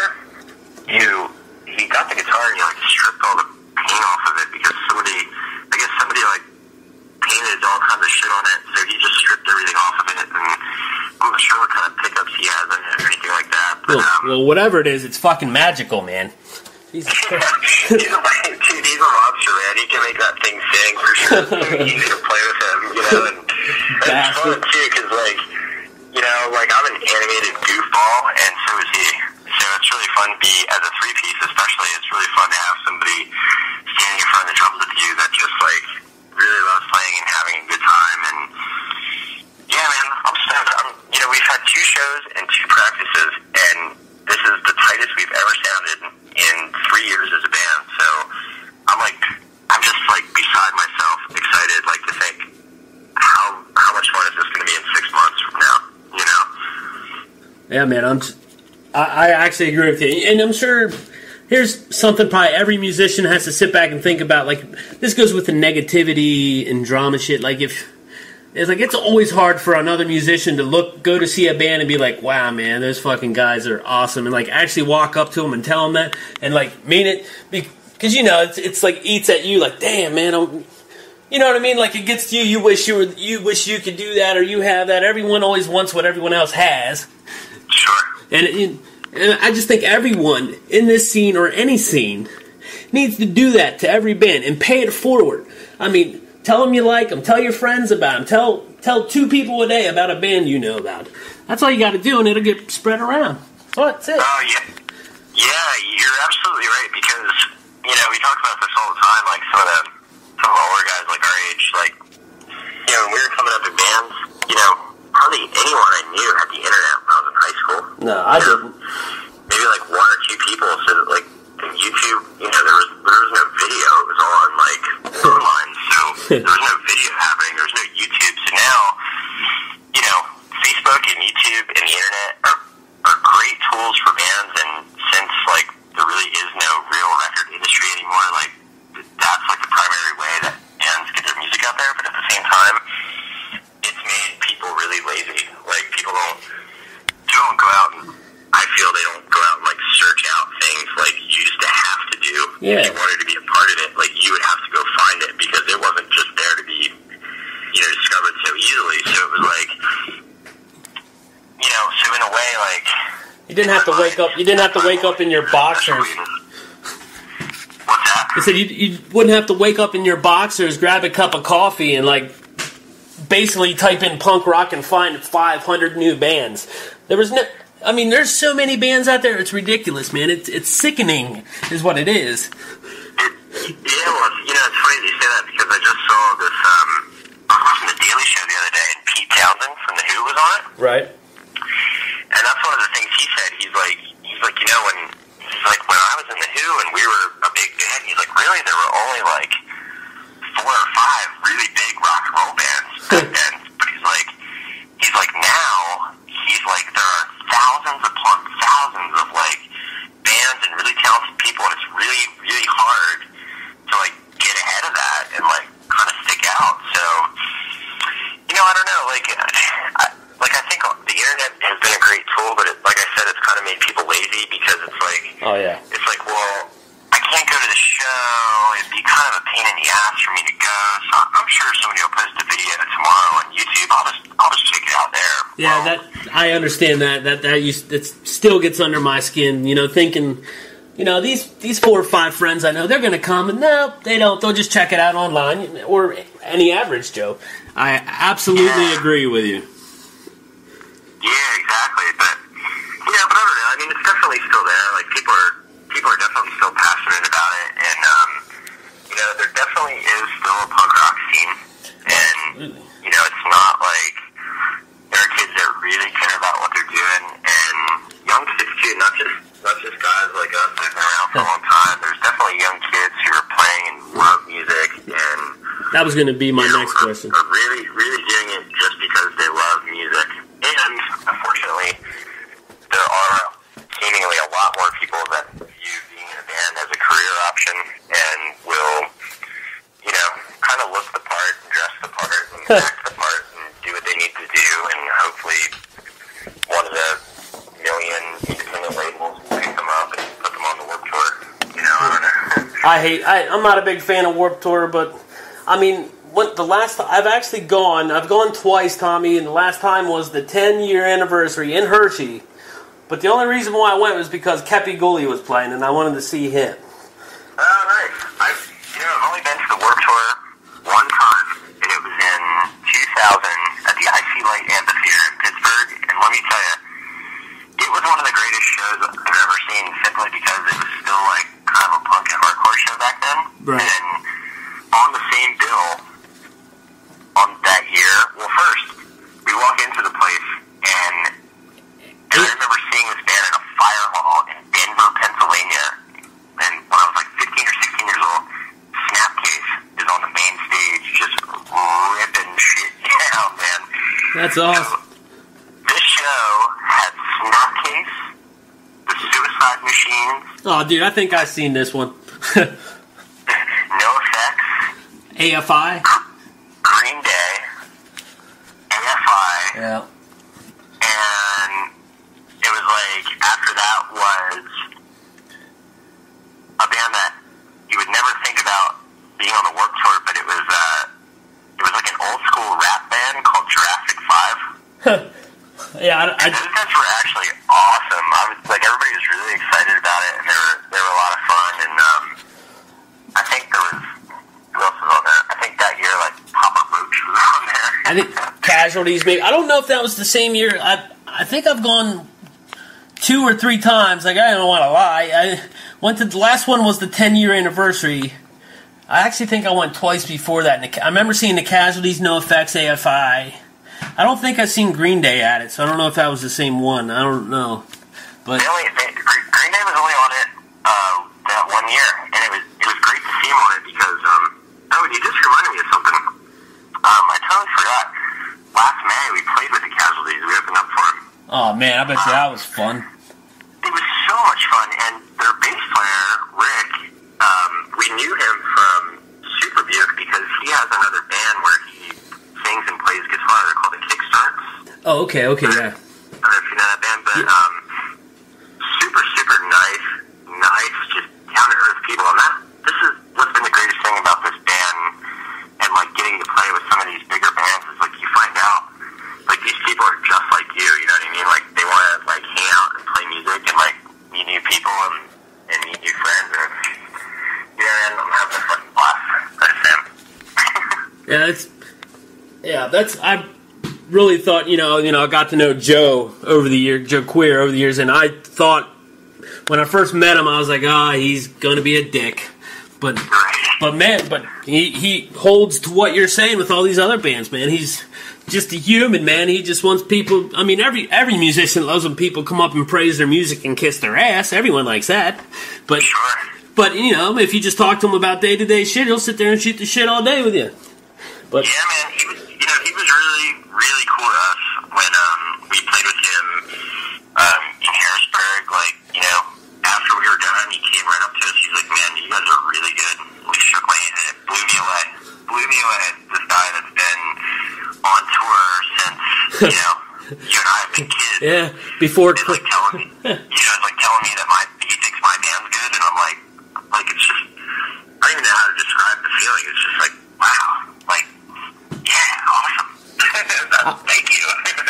I'll actually give credit where credit's due. Mr. Jeremy Foose was the gentleman who actually turned me on to the Queers. So, you know, if it wasn't for him, I would never, you know, got to know Joe. You know, I wouldn't even, you know, I probably would have heard of him and went to see their shows, but I probably wouldn't have stuck with it. You know what I mean? Yeah. Jeremy Foose responsible for lots of good things in the world. Yeah. I remember the first Queer show I was at. I think it was at the Trocadero, 95 maybe, with him and License Ring Aaron. And Foose was 21, we weren't, and Foose was pouring beers over the balcony, like pouring them from the bottle into our mouths. And I think Love Songs for Retarded was real popular then, so it was just like crazy packed. And I remember Aaron, I'm sure you remember this, Aaron always seemed to never have money. And the poor man couldn't even buy a water. I walked in the bathroom at the Trocadero, and he's drinking water out of the freaking toilet. Out of the toilet? Yeah, I was like, come on, man. Dude, I don't know about that, but I don't know. Aaron's a wild man. I don't know. I always liked him. I grew up with him. I've known Aaron since I was like 3 years old. Oh wow. Yeah. It's crazy. He's a good guy. Hopefully he's still doing well. I think, is he still in Pennsylvania? Or? Yeah, you know, as far as I know, I talked to him, it was either last year or the year before. He's down in Westchester. Okay, yeah. He has a couple kids, and, you know, he right on. joined the Army a few years back, and he's an airborne ranger. Awesome. So, say, we're talking to Social Class Dropout. We're talking to Tommy Cooper, man. Seems like a great guy, man. I'm actually glad you and I reconnected here. Why don't you tell the listeners, the public, where they can find your band, links, if there's any merchandise for sale, and all that good, happy horse nuggets. Absolutely. Well, we have a Facebook page, and, you know, right now the Facebook page is still called Kid PA. We will change it to Social Class Dropout, but Facebook has a dumb rule that if you have over 200 likes on your page, you can't change your name. So, but if you want to check that out, it's facebook.com/717KidPA. And we also have a Bandcamp page where you can go check out and download the 5 songs that we have for the EP called Okay You Can Leave Now. That is kidpa.bandcamp.com. And for anybody that uses Twitter, we're also on Twitter. It's just @kid_PA. Okay, and I'm going to make it real easy for all the people listening to this on Friday night and any of the re-airs. If you're listening to it on Podunk Radio, look to your right. You'll see links. You'll see all the bands that are aired on this episode. If you go up, click Band of the Week, it'll take you to their Bandcamp page. If you're on my YouTube channel, that's Slieone Mofo, Slieone Mofo, M-O-F-O. Go there, and right at like description underneath the video, there'll be links and info about the show you're listening to, and it will be the newest one will be about Social Class Dropout. Woo! Social Class Dropout's the Band of the Week. I think we got a new tune. Hang on, we're going to get some new news on that. Turn it up. All right, this is Podunk Radio, our Band of the Week, Social Class Dropout. Man, I appreciate Tommy taking the time out from his schedule to talk to us. This is the Slieone Show. We're still on with Tommy. I recommend everyone take a goddamn minute, click one of the links to your right or below here on YouTube, and swing over to the page, like it, say hi to Tommy, he'll respond to you, and check out the music, man. All right, Tom, So what are your plans, man? You got a show coming up, I think you said December.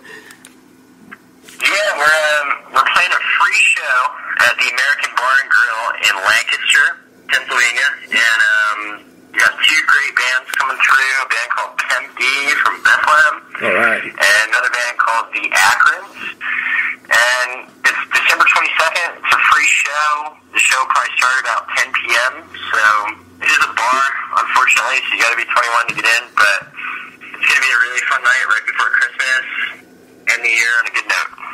That is great. Hey, we're on the phone with Social Class Dropout. Let's end it on a weird note. Hey, Tom, what's your favorite newer punk rock band in the scene?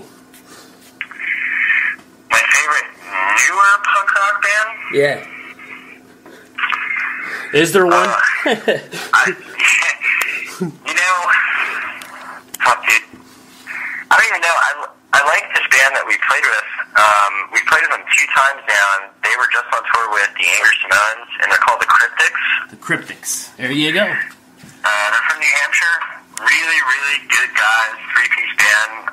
We had a lot of fun with them playing with the Simons, and I would definitely check this out. Oh, and this other band also that just got signed to, I can't remember the name of the label, but it's El Jefe from No Effects, and his wife started this label, and there's a band called Margate, and really good, like, just like real melodic, kind of, like, faster kind of punk stuff. It's real fun. There you have it, Podunk listeners. Tommy, can you do a plug for me? Can you say you're listening to podunkradio.com? You are listening to podunkradio.com. And that is Social Class Dropout main man, Tommy Cooper. Once again, this is Social Class Dropout. This is another song by them. This is called Jenn and Ann Go to California. After that, we're getting back into the music. Thank you, Tommy. Thank you, listeners. Turn up Jenn and Ann Go to California. Social Class Dropout on The Slieone Show. Jenn and Ann are going out to California. Hearts and dreams are what take it in. South Central PA. They have no idea of the problems along the way. While they love it in the California Republic. While they love it in California.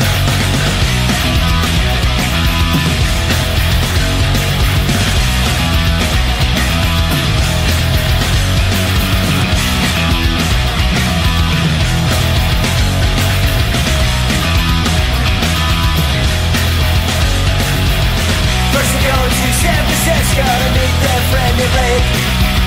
Gonna travel around the East Bay, on out Kimberly Beach. You know, they see a show at Gilman Street if they can. And now to the show, they'll be drinking with the band.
Counted out and your count is obsolete.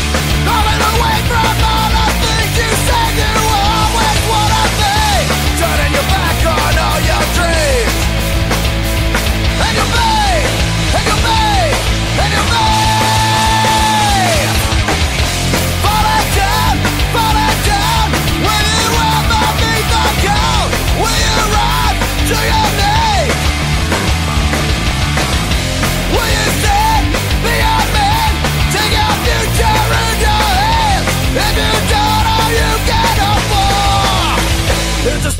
decision.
The Enders.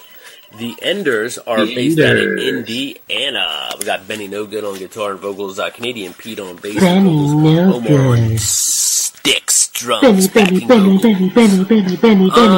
hometown, they say, is Mid-Wasteland, but we know they're based out of Indiana. They're self-managed. The name of the song was called Split Decision. Check out the Enders today.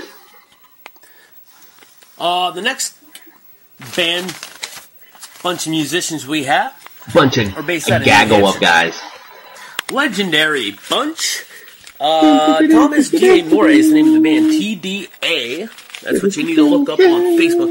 TDA. Thomas started playing music in 1968.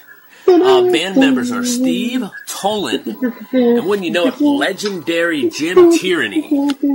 Now, Jim Tierney is that gentleman. Produce. From the Electric Cave in New Hampshire. He has recorded such as pineapples, bananas, the Sheckies, Mr. Wimpy Rutherford himself, tomatoes, and many other infamous punk rockers. Check out Jim Tierney. There's a lot of write-ups about him out and about. Jim, wish you well. Hope you're doing okay, man. This is Thomas D Amour. Rock. And his guys. TDA. This one's called Spike Vein, and this one's on the Slieone Show. Turn it up, guys. Turn it up, dude.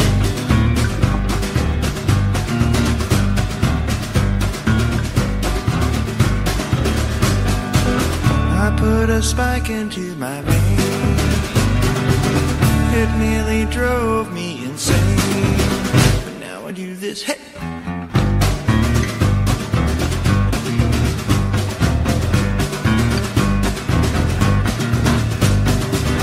I used to stay up every night.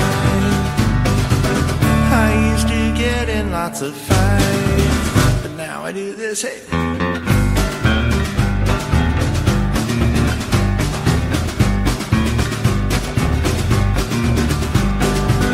We used to hang out at the bar. Now he thinks he's some big rock star because he does this.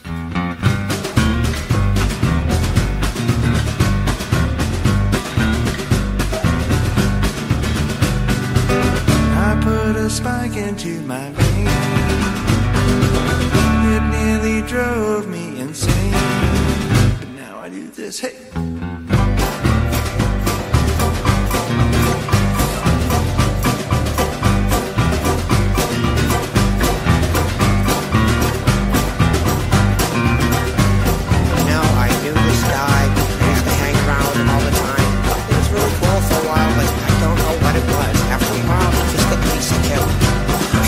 Second girlfriend, and it's right about me having a second girlfriend. I mean, you know, he started hanging out with her, she was fucking the black guy, compared to mine. Just, you know, I think it just really got to him. He lost all of what he had and stuff. You just gotta be such a dick. I mean, you hang around and you're so full of yourself. You know, and he was a good musician, so he really could have done really well. He was just such a dick. Nobody could hide him, nobody could hang around. I mean, he just, you know, he's just one of those guys who was really a lost cause.